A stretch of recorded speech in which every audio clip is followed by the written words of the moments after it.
The gentleman from Minnesota.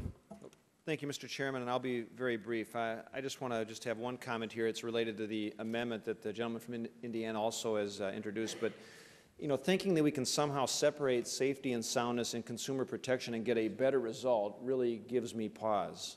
The two, I really do believe, go hand in hand, at least in most cases. And as my colleague had just mentioned, even Chairman Bernanke, who has testified before this committee, has expressed serious reservations about the separation of consumer protection from safety and soundness. And just like I think the gentleman from Indiana is trying to move forward with his amendment, I also have some very broad concerns about the possible unintended consequences of this legislation. Like charitable organizations and universities could potentially subject to oversight of this new agency, and that's something that I hope to address later in this markup. Another particularly concerning part of this legislation is the power this new agency would have to levy even more fees on small and community banks who are already feeling squeezed right now by previous assessments.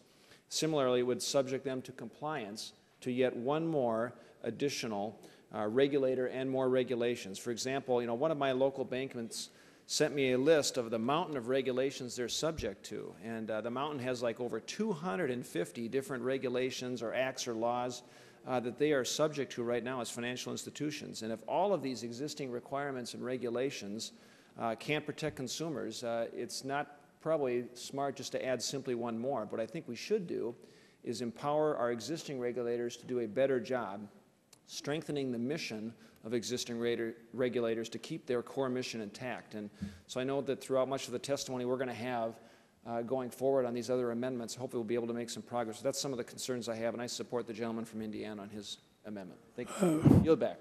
And who's next?